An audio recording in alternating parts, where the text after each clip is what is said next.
Hello, everybody. This is my informative speech about the basketball and NBA players in specific. Basketball is a $50 billion industry. Billion. But recently, with the growing of social media and other big gatherings to be able to follow these athletes, a lot of these athletes want to be more than just basketball players now. I'm going to separate this into two separate main points. One is for like a social differences that they're trying to make that aren't necessarily for followings, and then one that's just for extracurricular careers they have as well. We'll start with LeBron James and Laura Ingraham and the Shut Up and Dribble.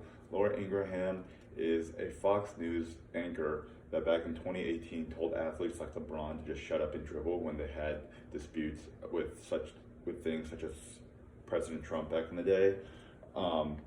This was a big thing, and it cost over 1 billion impressions on social media. Over 1 billion people saw these impressions about Shut Up and Dribble back in 2018, and it got so big that HBO even made a 10-episode documentary about the past 30 years in athletes that try to do more than just shut up and dribble.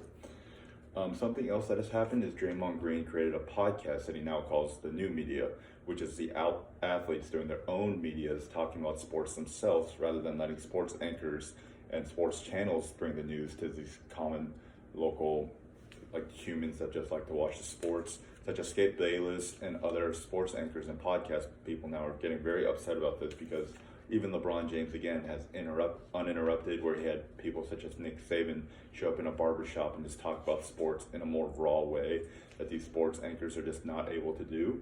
Andre Iguodala is also another player that just retired, but also has a sports podcast like this, and that's why they're calling themselves the New Media. Kyrie Irving, he is also an athlete for the Brooklyn Nets. He was very against the vaccine mandate and didn't want to do it, and even with the New York vaccine mandate, he decided to step out and not be a part of it and lose out on millions of dollars because he saw this as an injustice and did not want to fall into, I guess, the quote-unquote peer pressure about this, and that's why he did not do it. He also gives a lot of money away to social injustices such as the pay gap between men and women, and he gives away a lot of his salary to a lot of things that he doesn't believe in, and he is able to do this through the $50 billion industry that the NBA provides for him. And now more on a different career path topic that a lot of these athletes want to do is Damian Lillard, regarded as one of the best point guards in the NBA right now. He actually uses his influence in social media and his following to advertise his rapping for free. He's following a rap and music industry career that he puts out to all these fans, and these fans know about him and his rapping, particularly because he is a great basketball player. However, the basketball and the industry itself is not the reason why his rap career is taken off. It's because of him as a person and the social influence and following that he's able to have through this.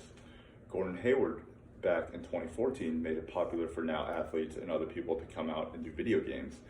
Video games growing up and all around the world used to be seen as a negative thing, but now athletes, a lot of them love to stream and talk to their fans while playing video games and showing that it's not necessarily just a waste of time and blue light, but rather it is a way to be able to communicate with others. Ben Simmons, one of the best players in the NBA as well that plays for the Brooklyn Nets, also streams regularly, and so does Karl Anthony Towns, and they're able to have their followers be in a Twitch chat with them and just be able to talk to them about everyday stuff, not just sports, but how they're doing, and they're able to communicate with their fans on a more raw level instead of just being able to play a sport where they're not necessarily talking to each other, but rather the guys are just watching these athletes play. And then Allen Iverson, back in 2000, when social media was first really getting up and growing, people seeing him and his braids and in his hair and the way that he played basketball, a lot of people started following those braids and wanted to emulate him. A lot of these athletes are having a lot more influence these days, and a lot of this influence is coming from things that they aren't doing on the basketball court. And the basketball players know this, and they love it better this way. They want to be seen as more than just athletes.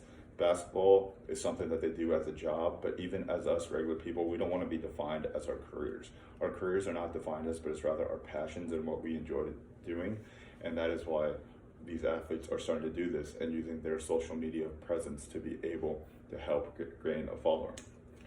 Basketball in the industry is big, but like I said before, the social media influence is the biggest part about it. When you ask athletes or other people just in a social gathering, there's somebody that's bound to follow the NBA. But when you ask them about athletes, they're going to know more about them now than just what they do on the basketball court. because that is not what they pride themselves in anymore. Basketball is just a career for them, but they want to be able to use that career and the popularity that they gain from playing their sports to be able to impact others in other ways. So next time you ask someone about LeBron or one of the more famous players, they'll probably know more about them than just what they did on the basketball court, unlike back in the 1990s when you ask people about Michael Jordan and all they did was talk about their ability on the court.